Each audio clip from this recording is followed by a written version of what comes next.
En el tercer coloquio de investigación en ciencia y tecnología. A continuación, escucharemos la ponencia a cargo de la doctora Valeria Piazza. La doctora Valeria Piazza es licenciada en Biología Molecular por la Universidad de Padua, en Italia. Obtuvo el doctorado en Bioquímica, en Biofísica, por la Universidad de Padua, Italia, con la mención Doctor Europaus. ¿Sí? ¿Lo dije bien? Bueno, gracias. Con el tema Fisiología del Sistema Auditivo. Ha realizado 2 estancias postdoctorales, la primera de ellas en la Harvard Medical School, Departamento de Neurobiología, Boston, dentro del programa HHMI Postdoctoral Fellow, tema Fisiología del Sistema Auditivo, y la segunda estancia en la Universidad de Göttingen, en el Departamento de Física Rayos X en Alemania, dentro del programa Alexander von Humboldt Postdoctoral Fellow. El tema también Anatomía del Sistema Auditivo.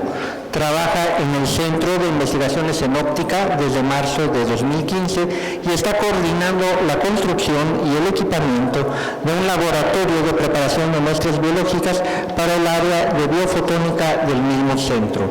Y para nosotros y el comité organizador del coloquio es un honor tenerla con nosotros para la presentación de la ponencia Técnicas innovadoras para el estudio del citoesqueleto.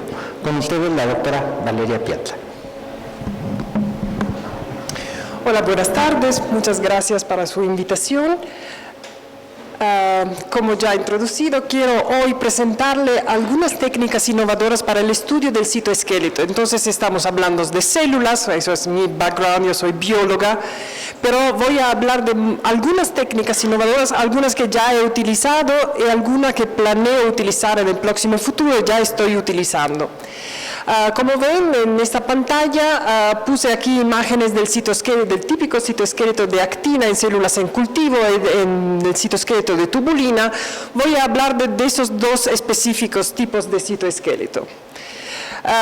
Puse aquí en la pantalla también la imagen del instituto donde se realizó el trabajo para el citoesqueleto de actina. Ese instituto es la Universidad de Göttingen en Alemania, donde trabajé en mi segunda estancia postdoctoral. Y bueno, el trabajo que estoy haciendo ahora, como ya he introducido, es en el Centro de Investigaciones en Óptica aquí en León, Guanajuato. Como ya han entendido, tengo interés en el citoesqueleto, pero mi primer interés, el interés fundamental es en el oído interno. Me interesa mucho lo que es la fisiología del oído, cómo escuchamos, cómo detectamos el sonido y también otros estímulos de tipo parecido con los órganos vestibulares. Con los órganos vestibulares, esa parte que ustedes ven aquí a la izquierda, todo eso es el sistema vestibular, utrículo, sáculo de los canales semicirculares. Esos nos ayudan a detectar, por ejemplo, la gravedad o nuestra posición en el espacio. La parte aquí abajo es la cóclea, es el órgano que nos ayuda a detectar el sonido. ¿Cómo funcionan estos órganos? Bueno, muy básicamente adentro de estos órganos, de todos ellos, hay sensores celulares que son células ciliadas. El nombre viene por la presencia de cilia arriba, de estereocilios, arriba de estas células que parecen pelos, decimos, y estos son los que permiten a estas células de detectar estas señales. Esa es la forma estándar de una de esas células, el estereocilios arriba y un cuerpo celular normal abajo en el tejido, insertado en el tejido. Bueno, ¿cómo funcionan estas células ciliadas? Esencialmente los estereocilios que se encuentran arriba tienen un orden muy peculiar, como en una escalera. Cuando llega el estímulo, el sonido llega en forma de onda mecánica. La onda mecánica golpea de alguna manera estos estereocilios y estos se inclinan y deslizan uno arriba del otro. Esta inclinación causa una tensión en este filamento delgado que ustedes pueden ver en esta microfotografía y en este panel aquí abajo que resume un poco la microfotografía de arriba. Este filamento delgado que se llama tip link en inglés se pone en tensión y esta tensión directamente abre algunos canales que se encuentran abajo y quizás también arriba, todavía es un poco difícil de decir. Estos canales se abren permiten el pasaje de iones desde el espacio extracelular, todo ese blanco que ven en estas gráficas. Los iones pasan simplemente por gradiente desde el espacio extracelular al espacio intracelular. Bajan adentro de los estereocilios, llegan al cuerpo celular y desde allá en la parte de abajo del cuerpo celular pueden causar lo que es el contacto sináptico, el pase sináptico de la información a las neuronas que se encuentran abajo, así que la señal llega a los centros cerebrales para ser decodificados. Muchísimos grupos de investigación en el mundo están muy preocupados en identificar los componentes moleculares de todo este sistema que se llama de manera específica mecanotransducción. Eso es un sistema que mecanotransduce porque transforma una señal mecánica en una señal de tipo electroquímico, que es el típico señal del sistema nervioso. Entonces esta mecanotransducción es muy estudiada, hay mucha presión, mucha competición y muchos grupos están tratando de caracterizar la naturaleza química y molecular de estos componentes del aparato de mecanotransducción. He trabajado muchísimo en ese sistema sensorial, pero lo que más ha capturado mi atención, a pesar que todos estos actores son muy interesantes, se portan de manera muy peculiar, lo que siempre ha capturado mi atención de manera específica es la presencia de este orden increíble de filamentos adentro de estos estereocilios, filamentos de actina que se encuentran paralelos y absolutamente ordenados, como pueden ver ustedes en estas imágenes de microscopía electrónica. Hay muchísimos de esos filamentos y yo creo, siempre he tenido la sensación que este orden, esa cantidad de filamentos de actina tiene mucho que decirnos acerca de cómo funcionan estas células. Aquí puse otra imagen para dar un poco la sensación de lo que es el tamaño de estos estereocilios. Ustedes pueden ver que, bueno, esto es un caso, depende mucho del órgano sensorial que estamos analizando y también del animal experimental, pero en promedio algunos 100 de nanómetros es el diámetro de esas estructuras. Entonces estamos hablando de un tamaño que es más o menos al límite de la resolución de la microscopía óptica, por ejemplo. Por eso es muy difícil estudiar ese tipo de sistema. Como ven ustedes, la mayoría de las imágenes se han tomado con microscopía electrónica porque es la resolución que más nos ayuda a ver algunos de los detalles de ese sistema. Aquí otra imagen de los estereocilios a su base. Ustedes ven que los filamentos corren desde arriba de manera paralela y solo se juntan en esa parte más densa que se llama rootlet en inglés, porque nos dice que es la parte que constituye la raíz de este sistema. Aquí otra imagen para darnos una idea de lo que es una sección transversal. Vemos el orden fluido de todos los filamentos adentro de los estereocilios. En cada haz de estereocilios hay un cilio, una de estas protrusiones que en lugar de ser lleno de filamentos de actina, está lleno de filamentos de tubulina. Ustedes deberían recordar que para llamar cilio a una protrusión de membrana, uno debe buscar si está lleno de tubulina, porque así es la correcta nomenclatura biológica.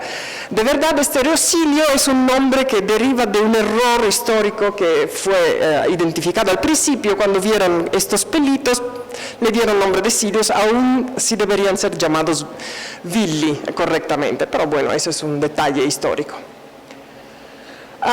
Bueno, el año pasado me invitaron a presentar aquí a las jornadas de ingeniería bioquímica. Yo presenté un proyecto de alguna manera relacionado, donde presenté algunos resultados acerca del recambio proteico que se puede estudiar en los estereocilios. Y para esto presenté una nueva técnica que se llama Multi-Isotope Mass Spectrometry, que es una técnica que permite evaluar el recambio proteico de manera muy precisa en muestras biológicas con alta resolución.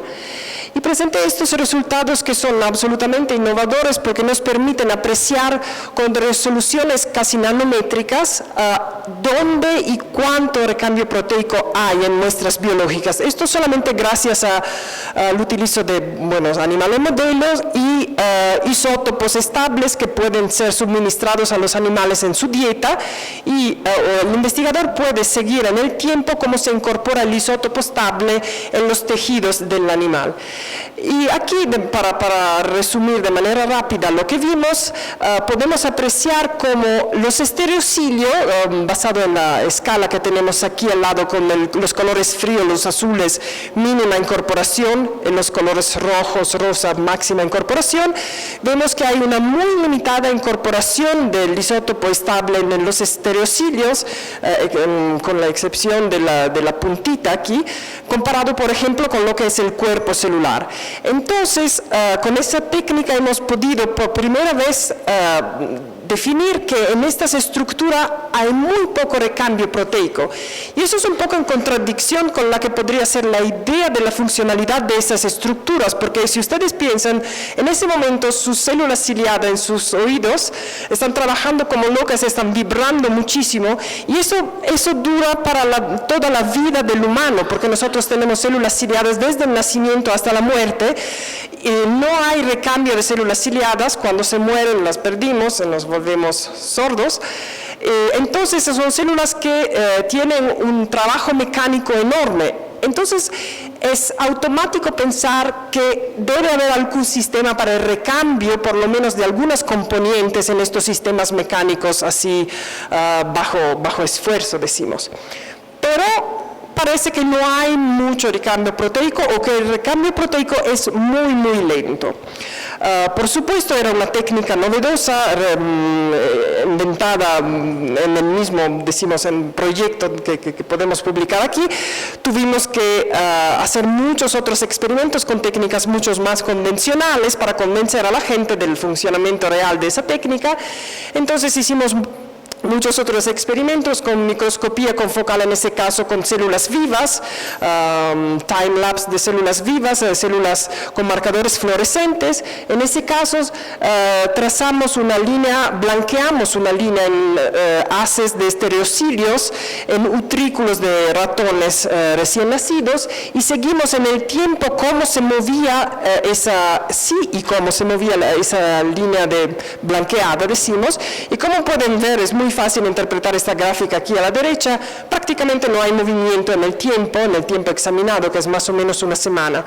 Y esto es absolutamente en contradicción con datos que ya eran presentes en la literatura, que ya estaban en los libros de texto donde se dice que la actina normalmente está en un régimen lo llaman en inglés treadmilling. Entonces los filamentos de actina tienen un tamaño fijo, pero las subunidades al interior continuamente se mueven desde una extremidad a la otra, porque son polares. Y aquí demostramos que de verdad eso no pasa, por lo menos en este sistema. Los resultados fueron así novedosos y así inesperados que pudimos publicarlos de una manera muy, muy, muy buena. Entonces yo pasé a mi segunda estancia postdoctoral con muchas dudas, porque de verdad todos los experimentos nuevos que realizo me crean muchísimas más dudas siguientes, y yo seguí pensando que algo así extraordinario como esta estabilidad de los estereocilios debía tener algo que ver con la estructura, con la anatomía, con este orden increíble de filamentos de actina a su interior.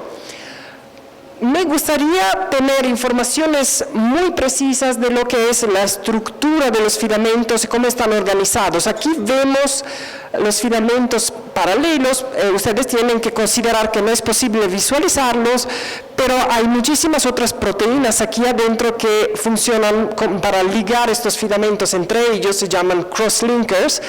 Entonces esto es un sistema absolutamente organizado y complejo. La actina que se encuentra dentro de estos estereocilios, existen dos isoformas, actina beta y actina gamma. Hay muchas investigaciones que se han hecho para tratar de entender cómo se distribuyen las dos isoformas adentro de estos estereocilios, y todavía no está bien claro, hay datos en conflicto entre ellos. Uno de los datos más que parecen más verdaderos, decimos, bueno, eso es un poco para evidenciar que hay actina, que cada uno de estos filamentos tiene la conformación de doble hélice. Uno de esos datos acerca de la presencia de filamentos beta y gamma dice que una de las dos isoformas está concentrada en la parte, decimos, del core, del estereocidio, la parte central, el núcleo, y la otra está distribuida al lado de eso. Pero como ustedes se dan cuenta, si observan la imagen aquí donde yo no puse el circulito azul, no parece que haya ninguna diferencia para lo que se refiere a la distribución de los filamentos en el espacio. Parece que las dos isoformas quizás están de verdad separadas, pero no se podría decir de lo que es la distribución espacial. Entonces, saliendo del primer postdoctorado, mi idea era, quizás si puedo lograr alguna manera para hacer mediciones precisas, con la resolución más alta posible, en estos sistemas. Como ven aquí arriba, estos sistemas empezaron en los 70 a llamarlos paracristales debido a este orden enorme adentro en los filamentos de actina. Yo creo que en el cuerpo humano, solo las células del músculo tienen un orden del mismo nivel y hasta con un volumen mayor. Esto es el segundo sistema más ordenado de todo el cuerpo humano. Empezaron a llamarlos así, paracristales. Entonces yo tenía estas dos ideas en mi cabeza. La primera era, bueno, es un paracristal, entonces ¿por qué no tratar de estudiarlo como un cristal, como hacen con los cristales? Esa era una. La segunda, yo tengo un fuerte background como microscopista, entonces de una manera un poco inocente, un poco ignorante también, mi idea era, en la microscopía, más baja es la longitud de onda, más alta es la resolución que puedo lograr para ver mis cosas. Entonces, ¿por qué no busco un sistema con una longitud de onda muy baja para tratar de entender un poquito más a elevada resolución este sistema que me interesa? Estas dos ideas que yo tenía me causaron que yo empezara a pensar en utilizar rayos X para analizar los detalles de ese sistema. Ya que esta presentación es mirada especialmente a los estudiantes, ahora le comento algo también un poco así como en el personal, algo que nunca sale, decimos, en las publicaciones.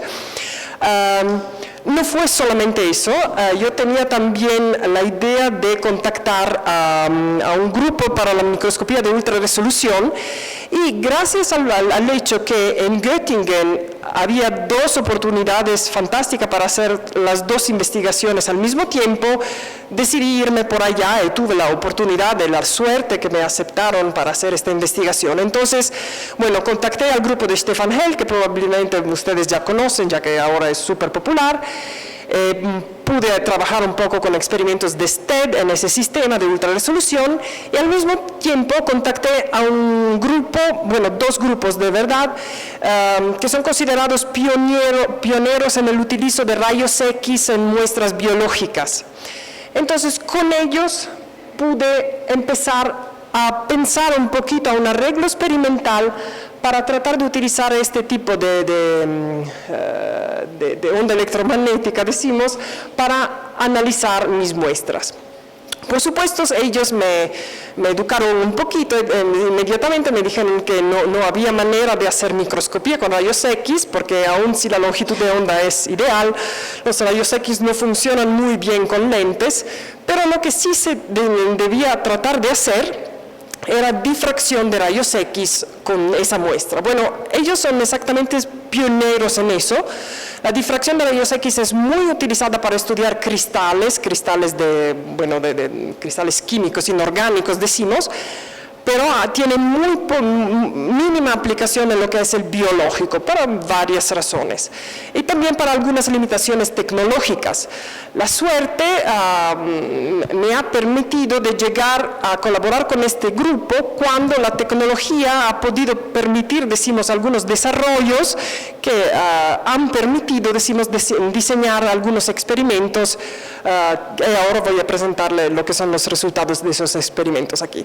Bueno, otra nota de color, llego a trabajar con esta gente en Alemania y ellos me dicen, bueno, mira, eso es ciencia ficción, se dice en español, ¿verdad? porque no van a funcionar.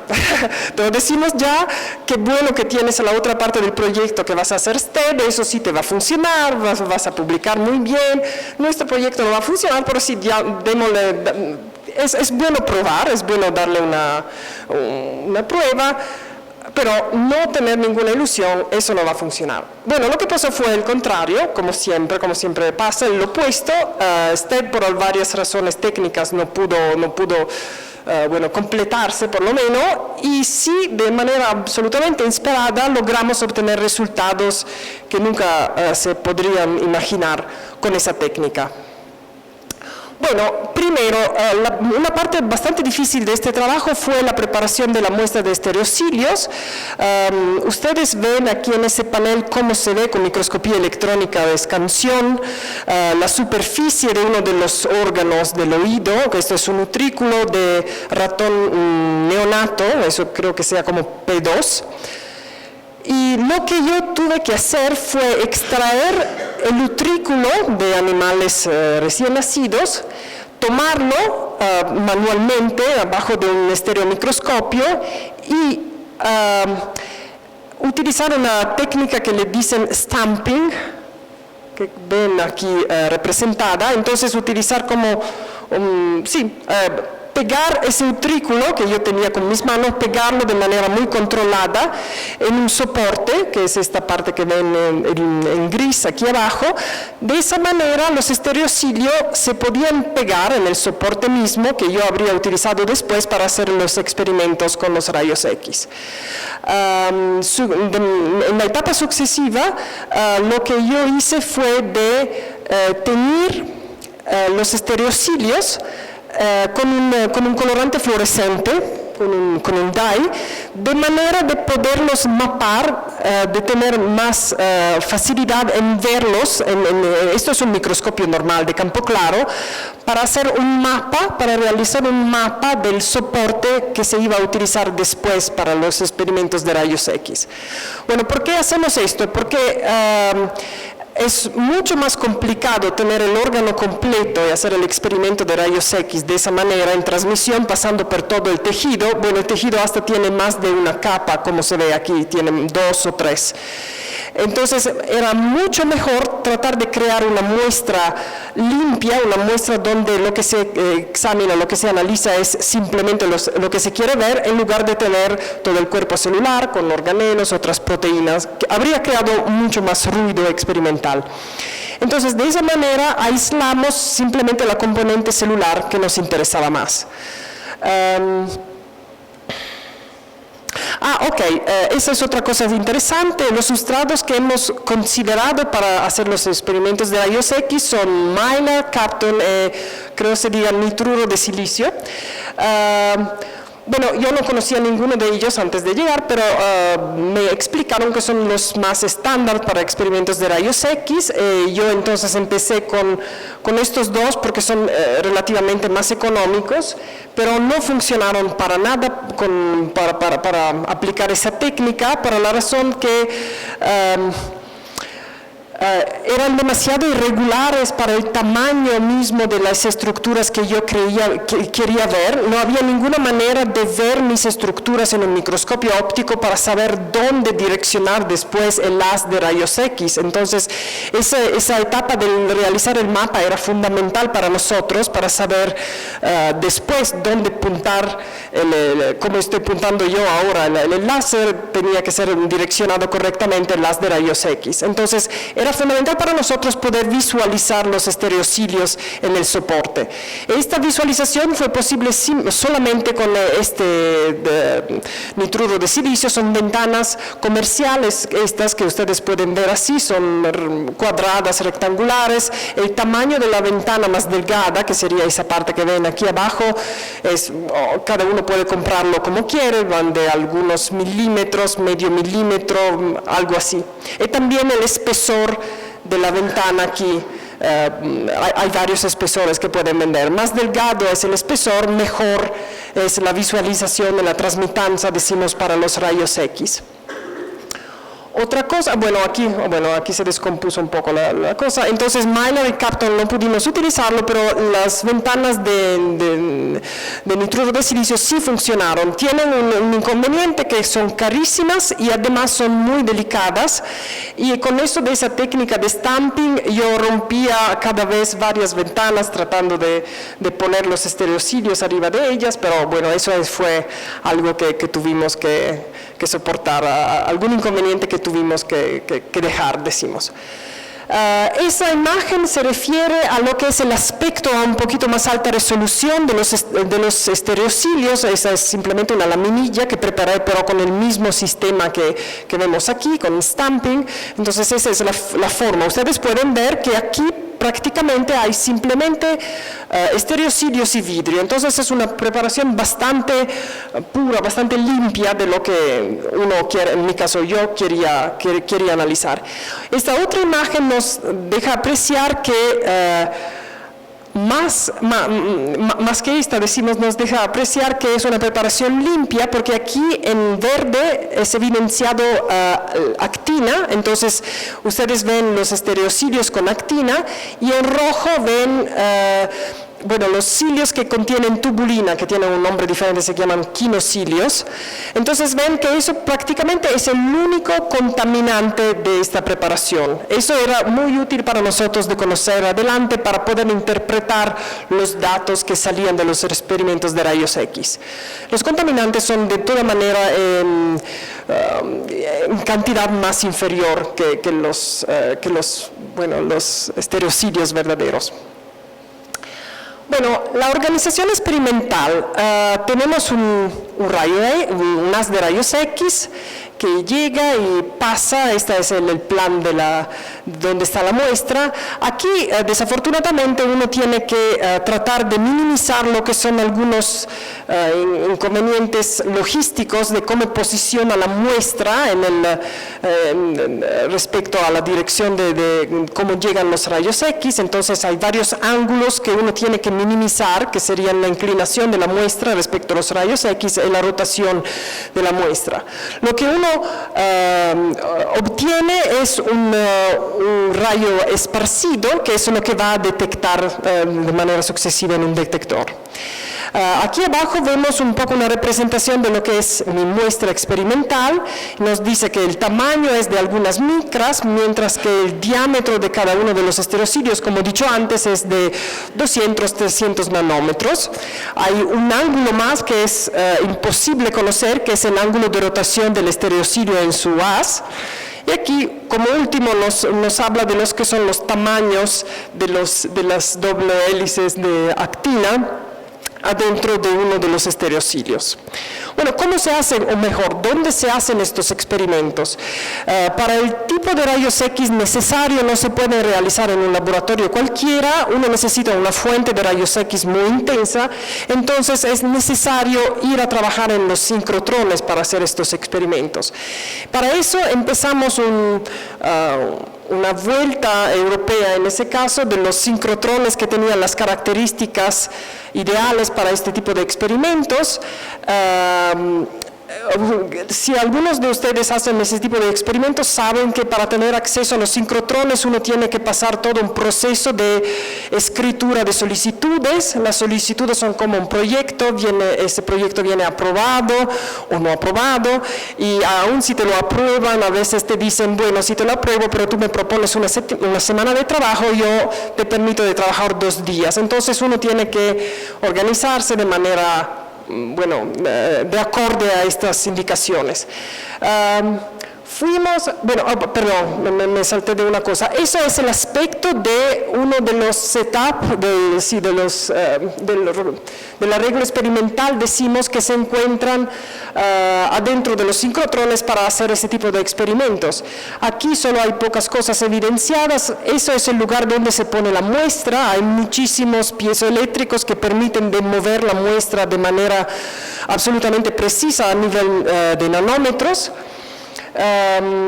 Desde acá llega el rayos X pasa por la muestra y después lo que se esparce bien, se captura con un detector por acá. Lo interesante para nosotros de ese sincrotrón y de ese particular laboratorio en el sincrotrón era que había la posibilidad de poner en el camino un microscopio, y eso era fundamental para nosotros para poder ver a la muestra y decidir la posición de la muestra de manera precisa al nanómetro, de manera que el haz de rayos X pudiera pegarle a los estereocilios y no a la parte vacía del soporte. Al final de nuestra gira de sincrotrones resultó que el sincrotrón de Grenoble en Francia era lo que tenía las características más idóneas para nuestros experimentos. Fuimos también en Hamburg y también en Willingen en Suiza, pero como he dicho, esto fue lo que nos permitió de hacer los experimentos ideales, los que queríamos hacer. Bueno, aquí ahora empiezo a mostrarle un poco de las imágenes que hemos obtenido en estos experimentos. Bueno, esa es una imagen simplemente de microscopía de fluorescencia donde se pueden apreciar los estereocilios y los haces de estereocilios obtenidos con la técnica que le mencioné antes. Una imagen un poquito, bueno, no más alta resolución, es como una magnificación más grande para mostrarles simplemente una parte, la parte que decidimos analizar.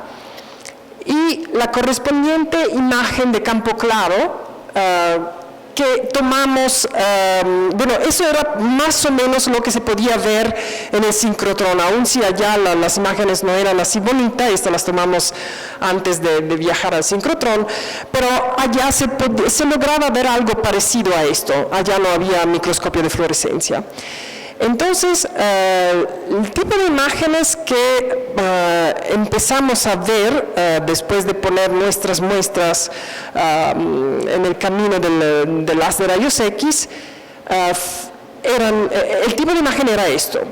Esto fue una grandísima sorpresa para todos los expertos en rayos X, porque una de las limitaciones principales del utilizo de rayos X en la biología para muestras biológicas es que solitamente la cantidad de material en biología es muy limitada comparado, por ejemplo, con el análisis de un cristal. Y si ustedes son cristalógrafos de proteínas, saben que una de las cosas más importantes para realizar un cristal que sea bien, que se pueda resolver bien, es que sea grande, que se pueda analizar bien, que tenga un tamaño suficiente para tomar el suficiente número de datos. Eso normalmente no pasa en biología.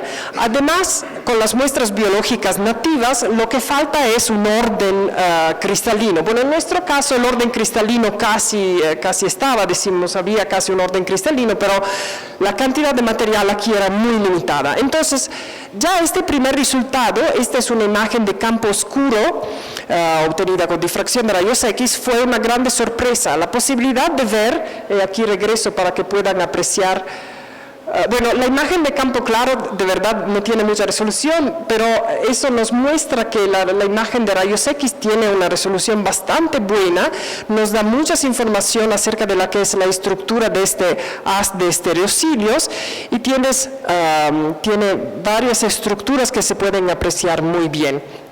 Entonces, esta es una imagen de campo oscuro, como he dicho, que corresponde en línea de principio con las imágenes de campo oscuro de la microscopía normal, en el sentido que aquí solo lo que esparce, se dice creo, la señal se puede ver y no hay ninguna señal, es vacío donde el rayo se pasa derecho, decimos, sin ningún obstáculo en su percurso. ¿Qué tipo de información además podemos obtener desde estas imágenes? Bueno, esa es la imagen de campo oscuro, como he dicho. Para cada uno de los píxeles, porque esta técnica es una técnica de barrido esencialmente, en cada uno de los píxeles está contenida más información, porque la información que se obtiene es en forma de patrón de difracción. Obtenemos patrones de difracción con una forma no esperada. Aquí también otra sorpresa. Fue muy sorprendente para nosotros ver que había esa distribución así anisotrópica de la señal. Entonces decidimos analizar esto un poquito más en detalle. El análisis fue hecho con un software de MATLAB construido en el laboratorio donde yo trabajaba, no de mí, pero es un análisis bastante estándar.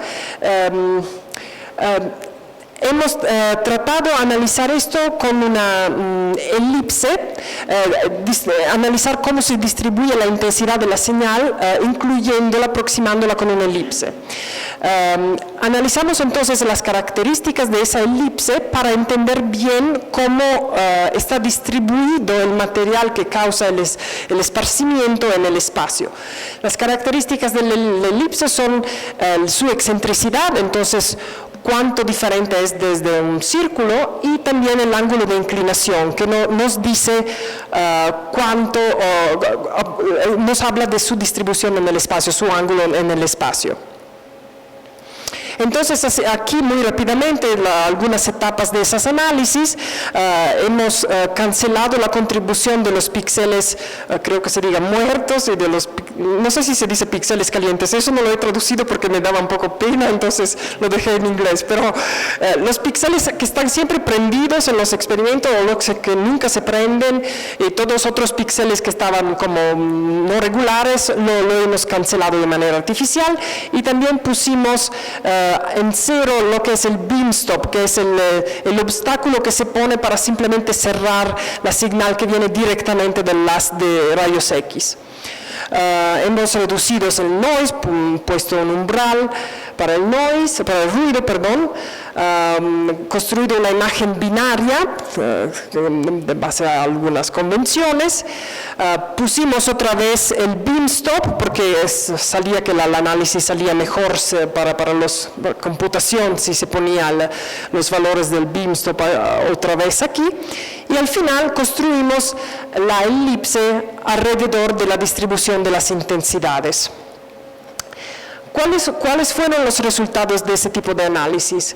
Bueno, si ustedes observan a los patrones de difracción que recuperamos de un campo de imagen que corresponde a esta imagen de campo oscuro, perdón, ustedes ya pueden ver que hay una distribución muy ordenada de patrones de difracción que tienen una orientación.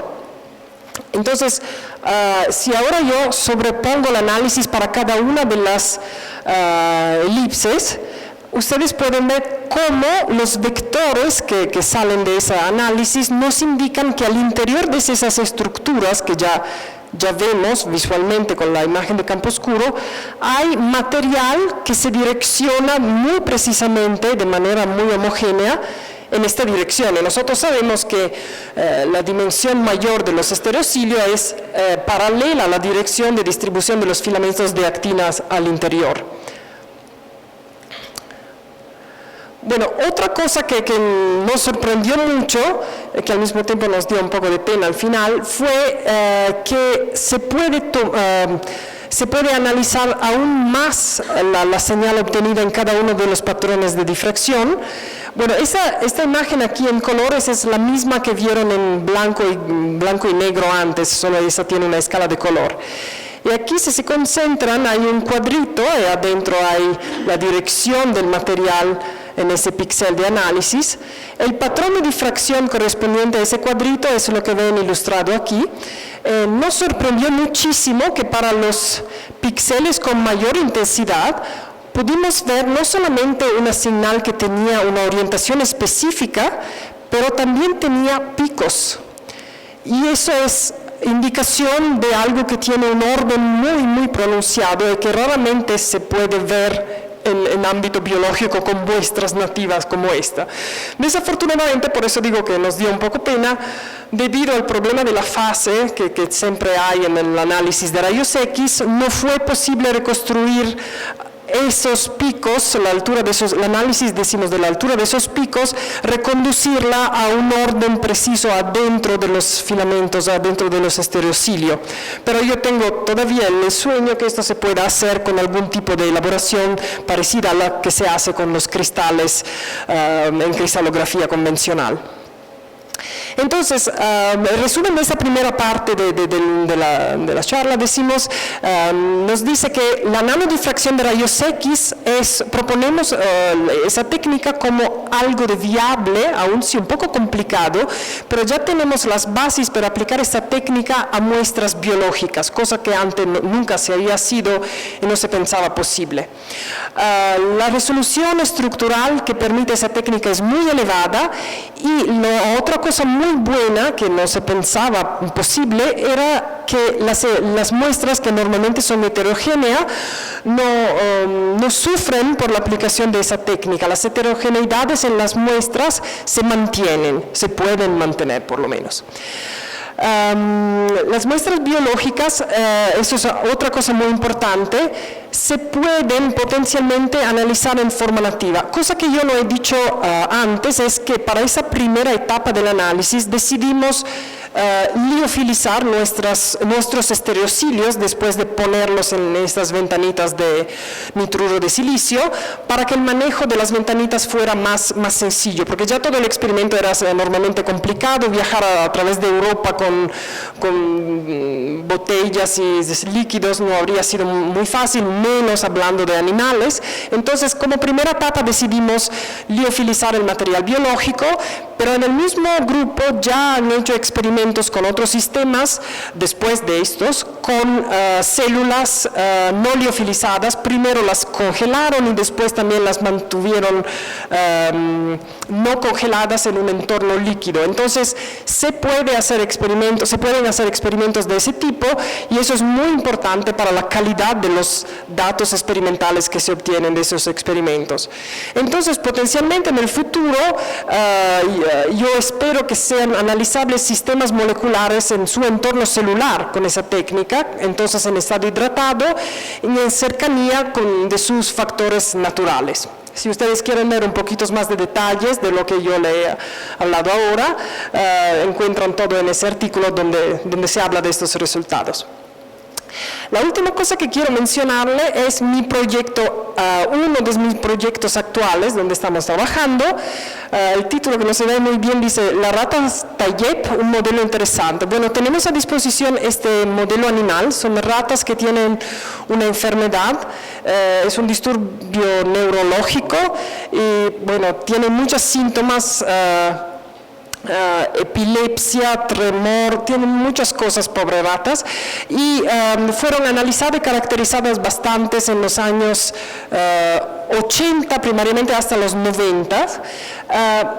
Lo que parece ser la causa a nivel citológico de la enfermedad de estas ratas, muy interesantes porque modelan varias enfermedades humanas, es el deterioro, el daño que se produce en las neuronas debido a un daño primario en los oligodendrocitos. Los oligodendrocitos son células del sistema nervioso central, que no son células nerviosas de verdad, son células que ayudan a las neuronas en su trabajo. Las envuelven, las aíslan desde el punto de vista eléctrico, y las soportan también desde el punto de vista de su bienestar, decimos. Entonces, en esta imagen ustedes pueden ver, bueno, todos estos blancos con los puntitos negros son neuronas. Este es el aspecto de dos neuronas sanas que tienen muchas capas de oligodendrocitos a su alrededor, pero estas con las flechas aquí son dos neuronas. Alrededor de ellas se ve una capa del envolvimiento de oligodendrocitos mucho más delgada, y eso es el tipo de daño que se produce en estas ratas en el tiempo. Estas ratas nacen sanas, pero su sistema nervioso tiene problemas con el tiempo. ¿Por qué los oligodendrocitos tienen problemas? ¿Qué le pasa? Lo que se ha establecido es que el problema en los oligodendrocitos parece ser relacionados con la presencia de un número elevado, extremadamente elevado, de microtúbulos en lo que es el citoplasma. Esa parte central que ven muy grande es el núcleo del oligodendrocito.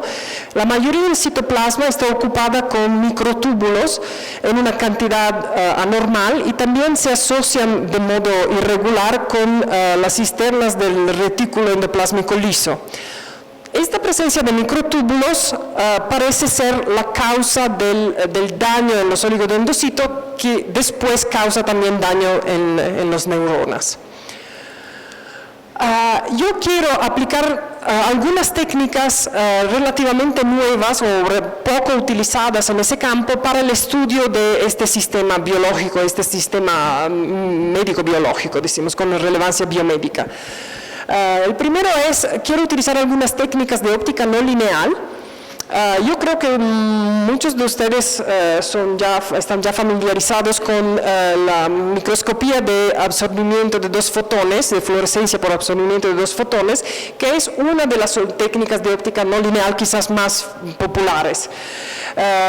Esta difiere desde la fluorescencia normal por el hecho que dos fotones tienen que sumarse para excitar, dos fotones tienen que sumarse para excitar un electrón en la molécula aceptora, y después de un decaimiento, de un relajamiento, puede emitirse fluorescencia en esa manera. Esa es una técnica de óptica no lineal, pero la que más me interesa es la generación de segundo armónico, que es una técnica un poquito diferente. Aquí también hay un fenómeno no lineal, en el sentido que dos fotones también tienen que sumarse, pero la suma de estos dos fotones excita el electrón de la molécula aceptora a un estadio virtual, no un estadio electrónico real. Eso tiene muchas consecuencias en el ámbito biológico, porque cada vez que hablamos de un estadio virtual, hablamos de un estadio que no daña a la molécula aceptora, no hay problemas de fototoxicidad o daño debido a la iluminación, decimos. Entonces, este fenómeno no se agota, puede seguir en el tiempo, a diferencia de los otros más convencionales, donde iluminar a una molécula causa un daño, entonces no puede ser hecho para tiempos largos. Bueno, sí, eso era.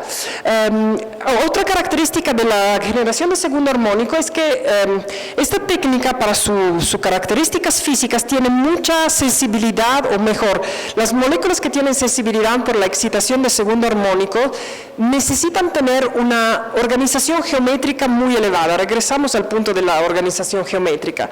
Aquí puse una imagen sacada de un texto clásico de biología, que es el Alberts, donde se ven moléculas básicas estructurales de las células. Vemos la miosina, tubulina, actina y colágeno.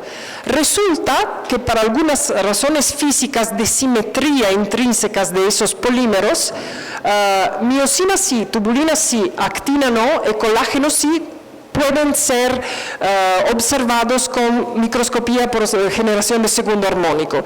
Y eso debido a la organización geométrica y en particular a la simetría de los polímeros de que estamos hablando. Entonces, como ya le he sugerido, los microtúbulos sí se pueden observar con segundo armónico. Lo que nosotros proponemos hacer es estudiar cómo se distribuyen los microtúbulos en estas células, en estos oligodendrocitos de ratas Tayeb, cómo cambian en el tiempo y todo lo que pasa en los microtúbulos en este sistema biológico.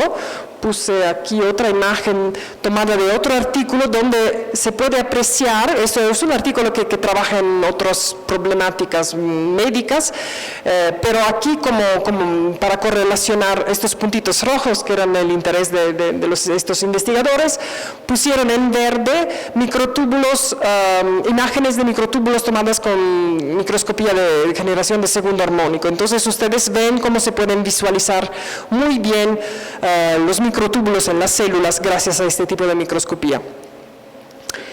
Y último, otra cosa en que estoy involucrada, ahora son muy populares las técnicas de recuperación de fase. Hay varios nombres que le dan a estas técnicas, hay varias maneras de trabajar con eso, pero intrínsecamente lo que todas tienen en común es la posibilidad de tomar imágenes de contraste de fase que no sean solamente calitativas. La microscopía de contraste de fase nos permite ver células de una manera calitativa, nos permite ver el contorno y crear un contraste de una manera artificial, que pero no nos pasa ninguna información acerca de, por ejemplo, el espesor de la célula o su volumen, cambios de índice de refracción adentro, etc.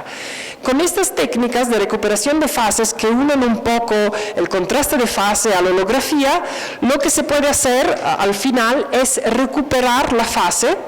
Hay varias maneras de hacerlo, todas pasan por una parte de computación, de aplicación de algoritmos.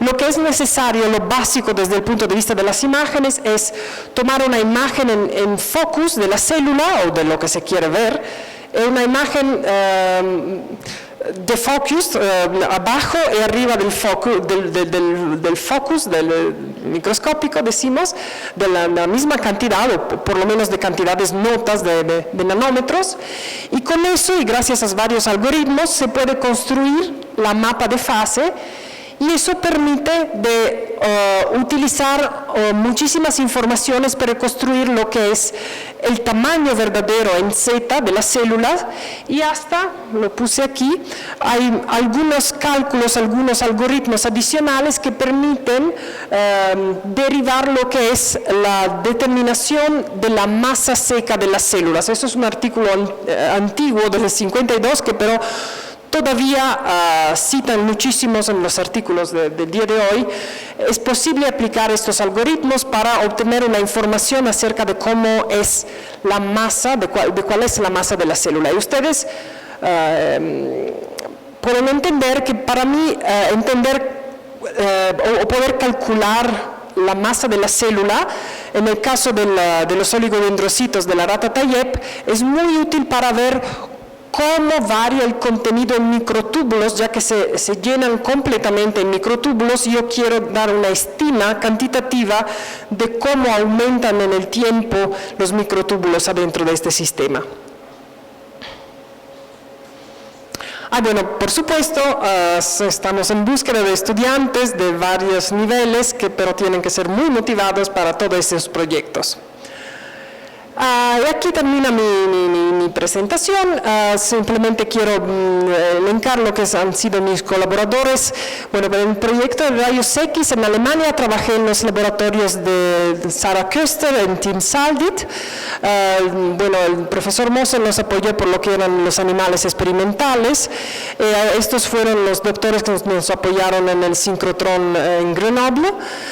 Aquí en México estamos trabajando en estricta colaboración con el laboratorio del doctor Víctor Hugo Hernández a la Universidad de Guanajuato en Campus León, y en el CIO los colaboradores que me apoyan por la óptica no lineal es el doctor Ramón Carriles, y los doctores que están trabajando en estas técnicas de recuperación de fase son el doctor Villa, el doctor Landgrave.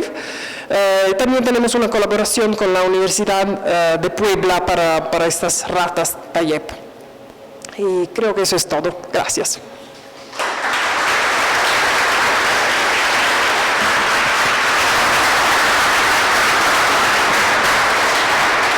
Agradecemos la participación de la doctora Valeria Piazza y abrimos el micrófono para preguntas del público.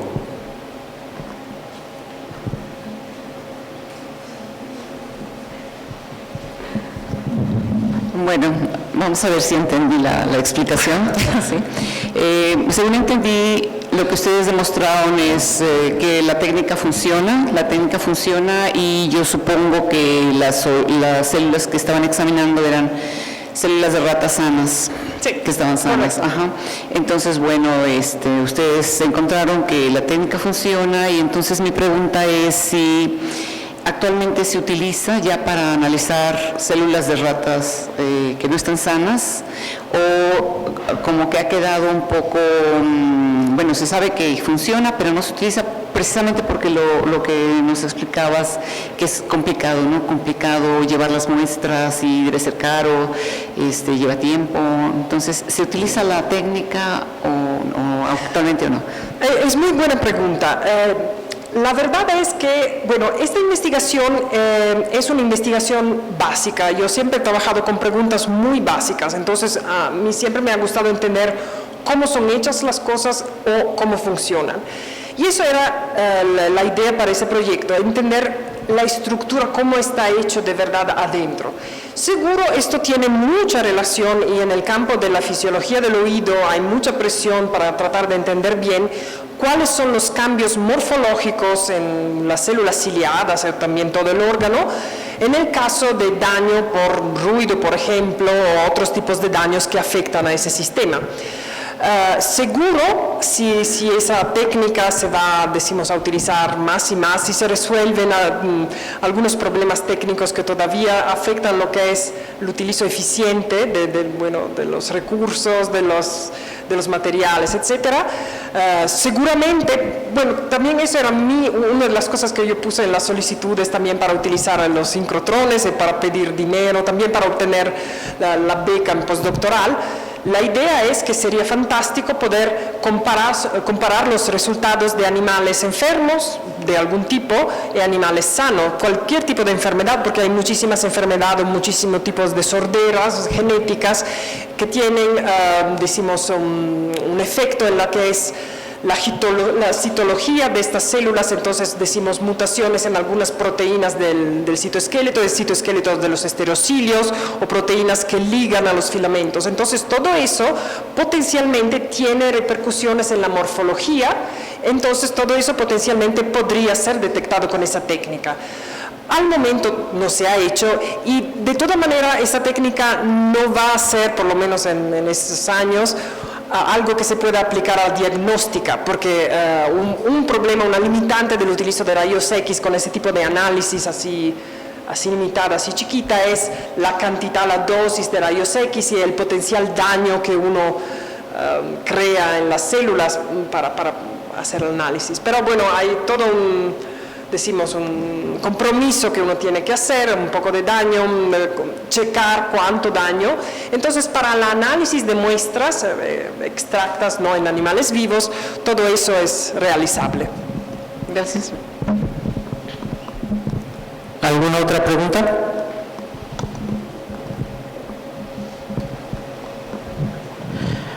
Bueno, muchas felicidades, la presentación estuvo muy interesante. Mi pregunta va en relación a las últimas diapositivas que se presentó sobre la técnica de recuperación de imágenes. La primera sería, ¿en el CIO cuentan con esta técnica o dónde la ha realizado? Y la segunda, ¿qué aplicaciones o qué ventajas ve usted sobre esta técnica en cuestiones de plasticidad cerebral, sabiendo, bueno, que la plasticidad cerebral, ya sea bajo condiciones normales o patológicas, pues siempre hay un reordenamiento de todo lo que es el citoesqueleto y microtúbulos y lo que tiene que ver con los axones de las prolongaciones de las neuronas. Perfecto. Bueno, la técnica sí, las técnicas estamos tratando de ¿cómo se dice?, construirla o tenerla en el CIO. Entonces, estamos tratando de adquirir el microscopio ideal. Para eso estamos trabajando con otros microscopios al momento, y estamos trabajando principalmente con los algoritmos para ver si nos funciona. Estamos trabajando con muestras, no con muestras definitivas, con pequeñas muestras artificiales como esferas. Ahora empezamos a trabajar un poquito con células. Estamos al principio, pero lo que estamos tratando de hacer es aplicar esa técnica en el CIO. No es muy difícil, porque no es, a diferencia de otras técnicas, por ejemplo de la microscopía de 2 fotones, uno necesita un láser especial, necesita un microscopio con una cierta estabilidad y todo eso. Para eso no se necesita mucho. Bueno, relativamente no se necesita mucho, se necesita un buen microscopio de campo claro, conectado, decimos, o en cercanía de una computadora. Entonces se graban algunas imágenes o algunos videos, depende del tipo de experimento que uno quiere hacer, y después uno necesita saber manipular estas imágenes, saber hacer las computaciones necesarias para sacar los datos numéricos que permitan reconstruir la fase, y entonces tener los valores que nos indican lo que es el tamaño, decimos, principalmente de estas células. Para lo que es la plasticidad cerebral, bueno, eso es una aplicación fantástica, decimos. Como he dicho, esta es una familia de técnicas, no es una en especial. Entonces, cada algoritmo tiene características diferentes, lo que permite ver o dónde alcanza, decimos, el poder de esa técnica. De lo que yo entiendo, parece que esta técnica funciona súper bien con células aisladas, bien en una monocapa de células y no sé cuánto bien en un tejido tridimensional, entonces con varias capas de células una arriba de la otra. Depende del tipo de experimento de plasticidad, entonces, porque hay varias maneras de estudiar la plasticidad y lo que, por ejemplo, algo que se puede hacer y que sé que ya se ha hecho es utilizar esta técnica en conjunto con microscopía de fluorescencia. Entonces uno puede visualizar a la célula con su volumen especial y al mismo tiempo tomar imágenes, quizás cada 5 imágenes tomar una de fluorescencia para tener una referencia de quizás los microtúbulos o otras cosas adentro de las células que le interesan. Pero algo que es muy importante para la plasticidad cerebral es la formación o la disgregación de las sinapsis. Entonces, en eso yo veo también algo muy útil porque se puede pensar en un experimento muy valioso, porque esta técnica, el ideal, comparado por ejemplo con la microscopía de fluorescencia, es que se utiliza luz blanca, porque es una técnica de campo claro esencialmente. Entonces la luz blanca es mucho menos agresiva con las células y eso permite tomar videos muy largos. Entonces yo puedo seguir mis células, si las tengo en condiciones ideales, para días y días y días, y hacer lo que quiero, poner arriba de las células los químicos que quiero para ver cómo reaccionan. Y si son cultivos de neuronas, quizás algo que puedo checar es cómo varía en el tiempo la plasticidad, su potencialidad de formar o romper sinapsis en cultivo. Eso es una manera así un poco genérica de contestar, pero me parece que es perfectamente en la dirección, poder observar las células por tiempo muy largo. Gracias. Primero que todo, muchas felicidades. En cuanto a estudios en organismos flagelados, ¿se pudiera aplicar esta técnica también para flagelos? Organismos flagelados. Eso es una pregunta. Otra pregunta es, ¿este análisis se pudiera aplicar, por ejemplo, en división celular, en células que se llevan a división celular, teniendo en cuenta que el uso cromático es una estructura de polimerización de microtúbulos, ¿no? También celulares? Pero tengo yo que preguntar ahora ¿cuál de las técnicas? Porque son tres de verdad. La primera técnica. ¿La primera técnica de rayos X? No, la segunda técnica. Esa de generación de segundo armónico. Sí, bueno, ya estaba un poco en la pregunta porque todas las cosas que usted me preguntó estaban relacionadas con microtúbulos. Sí, y ya se han utilizado. Sé que existen imágenes de fusos mitóticos tomadas con generación de segundo armónico, se ven bastante bien, y lo divertido de esa técnica es que con eso que es muy sensible al arreglo geométrico, se ve una parte del fuso mitótico, por ejemplo, se ve la parte central donde decimos las dos partes que tienen los cromosomas en la placa metafásica, pero no se ven las coditas externas, porque eso es debido a alguna diferencia en polarización de los microtúbulos. Entonces sí, esta técnica ya se utiliza para esta. Para los flagelos yo no tengo recuerdo que en la literatura se haya utilizado, pero no veo... un problema de los flagelos que veo yo es que es una técnica relativamente... no tiene el mismo poder de la fluorescencia, por ejemplo, de la fluorescencia clásica, en el sentido que las intensidades que se obtienen son más bajas en general. Entonces funciona bien donde hay mucho material. Ya me sorprende que funcione bien con el fuso mitótico, porque no hay de verdad muchísimos microtúbulos allá, pero sí los han observado. En general, más microtúbulos hay juntos y en la misma dirección, mejor funciona. Entonces en flagelos supongo, aún si no lo sé, supongo que no sería el sistema ideal. Muchas gracias.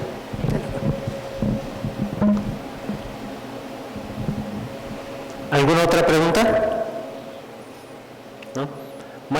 pues agradecemos nuevamente la presentación de la doctora Valeria Piazza y entregamos un reconocimiento a nombre de los jurados y el comité organizador.